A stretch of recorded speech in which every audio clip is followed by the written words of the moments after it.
Everything you are about to see actually happened. 8 hours a day for 36 days, a special Senate subcommittee held televised hearings known as the Army McCarthy hearings in the spring of 1954. In these hearings, the Army charged that Senator McCarthy and his chief counsel, Roy Cohn, had first tried to keep G. David Schine, a consultant to the McCarthy committee, out of the Army. Second, that they tried to get a direct commission for Schine.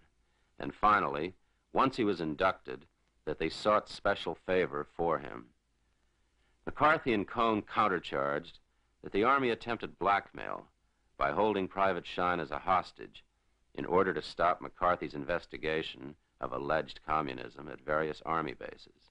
The subject was not G. David Schine, a single Army private, but the American democracy, and the hearings became the greatest political spectacle of its history.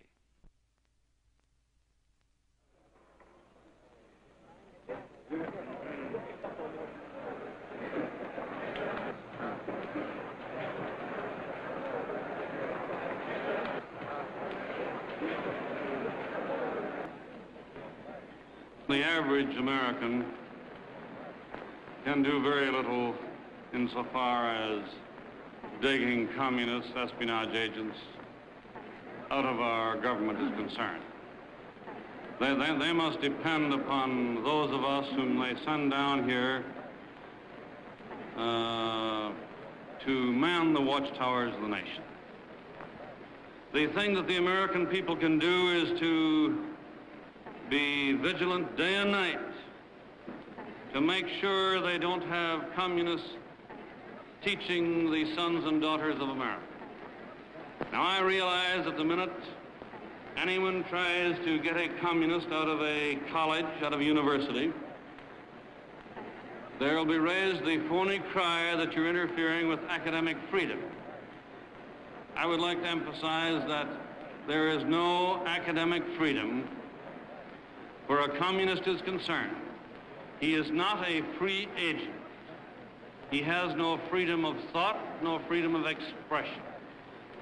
He must take his orders from Moscow, or he will no longer be a member of the Communist Party. I may say, Mr. Jenkins, I don't care how much of a screwball or a crackpot any professor or teacher may be, as long as he or she is a free agent. But once you have this United States, from the Atlantic to the Pacific, covered with a network of professors and teachers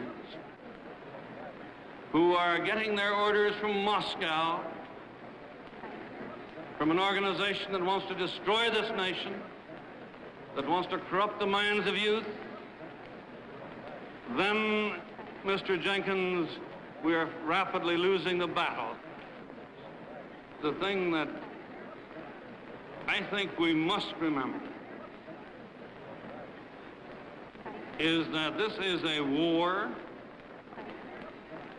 which a brutalitarian force has won to a greater extent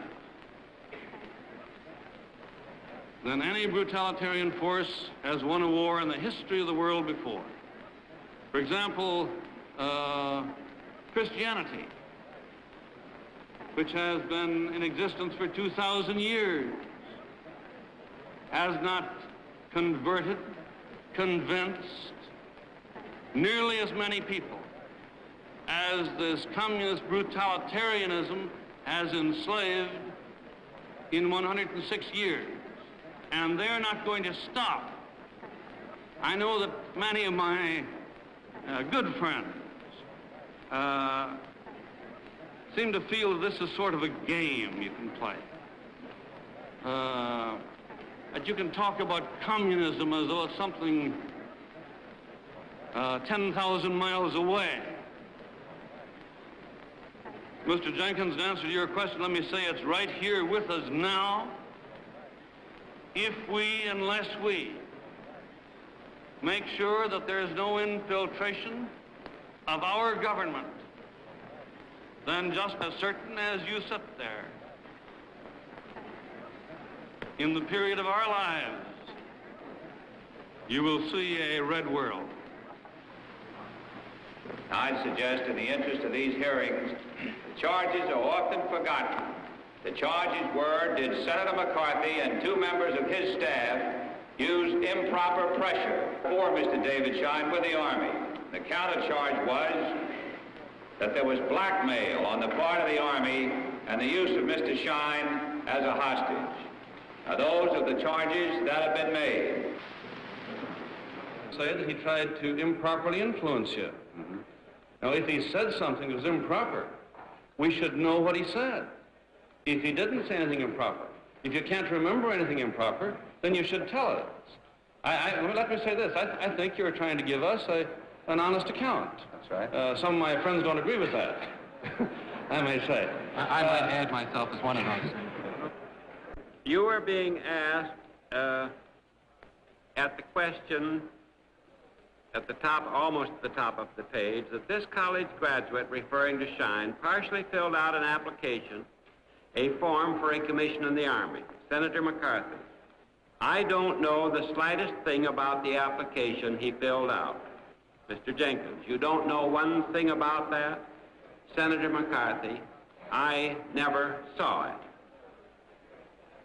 Senator, I have the application that David Schein filled out, and I can show you... Don't tell me I notarized it. Sorry? I said, don't tell me I notarized it. No, you merely signed it.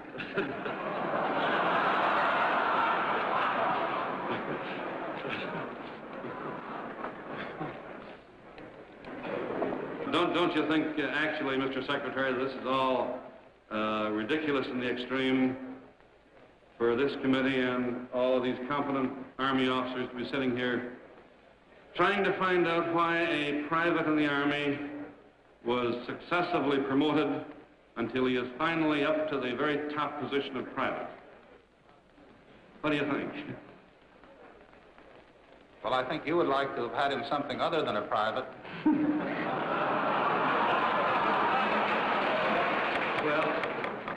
Chairman, let's remind the audience, for the time being, manifestations of approval or disapproval. I don't mind leave. Let's, for the time being, assume that what you say is right. If I wanted him as something other than a private, I was awfully unsuccessful, wasn't I? Isn't that right? But that wasn't your fault, Senator. Right. Very good.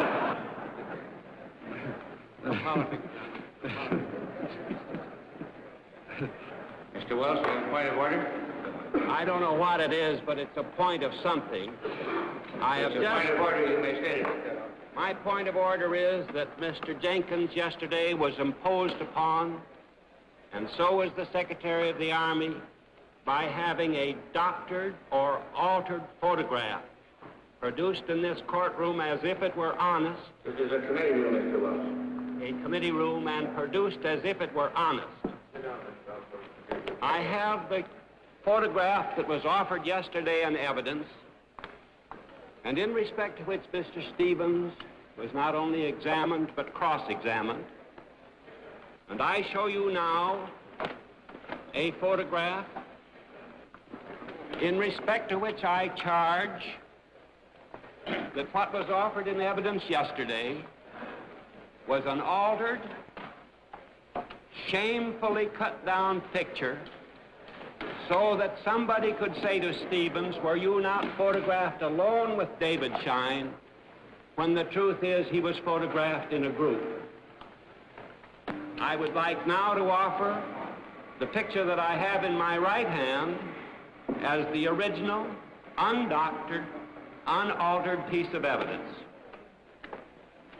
Mr. Chairman, the point of order is this, that Mr. Welch, under the guise of making a point of order, has testified that a picture is doctored. I now have before me, and I may say this is yesterday was the first time I saw either of these pictures. The picture that was introduced yesterday, the one Mr. Welch puts in today, he makes a completely false statement, so this is a group picture. It is not. The counsel advises the chair, may I say, that... May I finish my point of order, Mr. Chairman? Not a point of order, you can't finish it. Counsel advises the chair that the senator is engaging in A statement of cross-examination rather than a point of order. Mr. Chairman, I am getting rather sick of being interrupted in the middle of a sentence. If what I say... I'd like to say that if... Now, Mr. Chairman, do I have the floor now or do I not?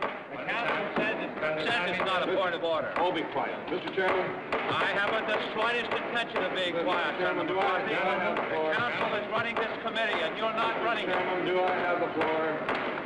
The chair has the floor, and at the moment is endeavoring to determine whether or not Senator McCarthy is speaking to a point of order. Mr. Chairman... You state your point of order and then speak to it. Now, Mr. Chairman, may I suggest, I'm getting awfully sick of sitting down here at the end of the table and having whoever wants to interrupt in the middle of a sentence. Now, Mr. Welch made a statement. I raised a point of order that it was not a proper point of order. But it was not a proper point of order that he raised. And when Mr. Welch, under the guise of a point of order, said this was a group picture, I suggest that the chair make the record clear that Mr. Welch was not speaking the truth, that the only change in Mr. Chairman, I'm sorry to interrupt the senator from Wisconsin. I agree with the senator from Wisconsin that Mr. Welch did not make a point of order. I further make the statement the senator from Wisconsin is not making a point of order. I think that should be made perfectly clear to both Mr. Welch and Senator McCarthy